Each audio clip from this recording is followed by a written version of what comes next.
84 লক্ষের বিলাসবহুল গাড়ি বিক্রি হচ্ছে 2.5 লাখে। দিল্লিতে এবার জলের দরে বিকোচ্ছে নামি দামি কোম্পানির গাড়ি। কিন্তু কেন এত কম দামে বিক্রি হচ্ছে এই গাড়িগুলি? আপনি যদি কিনতে চান তাহলে কিভাবে কিনবেন? 84 লক্ষ টাকা দিয়ে বিলাসবহুল গাড়ি কিনেছিলেন দিল্লির এক ব্যক্তি। সম্প্রতি সেটি বিক্রি করেছেন গাড়ির মালিক। এই গাড়ি বিক্রি করে তিনি পেয়েছেন মাত্র 2.5 লক্ষ টাকা। এটি একটি উদাহরণ মাত্র। গত কয়েকদিনে এই ধরনের বেশ কয়েকটি খবর সামনে এসেছে। কিন্তু কি কারণে গাড়ির দাম এতটা কমলো? আদালতের নির্দেশে পুরনো গাড়ি নিয়ে কড়াকড়ি শুরু করেছে দিল্লি সরকার। জুলাই মাস থেকে 10 বছরের পুরনো ডিজেল গাড়ি এবং 15 বছরের পুরনো পেট্রোলের গাড়িতে জ্বালানি ভরা যাবে না নয়াদিল্লিতে। এই ঘোষণার পর থেকেই ন্যাশনাল ক্যাপিটাল রিজিয়নে সেকেন্ড হ্যান্ড গাড়ির বিক্রিতে ব্যাপক ধাক্কা লেগেছে। জ্বালানি সংক্রান্ত নিষেধাজ্ঞার পর থেকে সেকেন্ড হ্যান্ড গাড়ির বিক্রি 40 থেকে 50% পর্যন্ত কমেছে।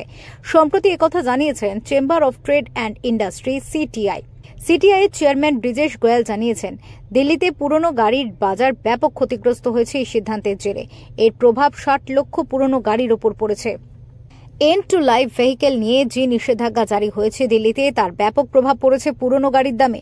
ব্রিজেশ গোয়াল নিজেও একজন পুরনো গাড়ির ব্যবসায়ী। তার দাবি, পরিস্থিতি যা দাঁড়িয়েছে তাতে সেকেন্ড হ্যান্ড গাড়ি কম দামে বিক্রি করতে বাধ্য হচ্ছেন ট্রেডাররা।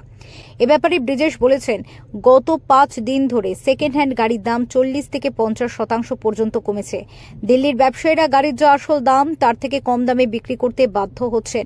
ব্রিজেশ জানিয়েছেন, দিল্লির পুরনো গাড়ির বাজারের বড় অংশের ক্রেতা রয়েছে পাঞ্জাব, রাজস্থান, উত্তরপ্রদেশ, বিহার, তামিলনাড়ু, কর্ণাটক, কেরালার মতো রাজ্যে।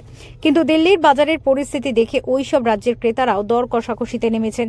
গাড়ির দাম কতটা কমেছে সে ব্যাপারে তিনি বলেছেন, পুরনো লাক্সারি কার আগে বিক্রি হতো 6 থেকে 7 লক্ষ টাকায়, এখন বড়জোর 4 থেকে 5 লক্ষ টাকা দাম মিলছে। বাইরের রাজ্যের ক্রেতারাও পরিস্থিতি বুঝে দর কষাকষি করছেন। আপনি কিনবেন নাকি গাড়ি? দেখতে পারেন পরিস্থিতি বিবেচনা করে। ফিউরো রিপোর্ট, টক টু টাইম।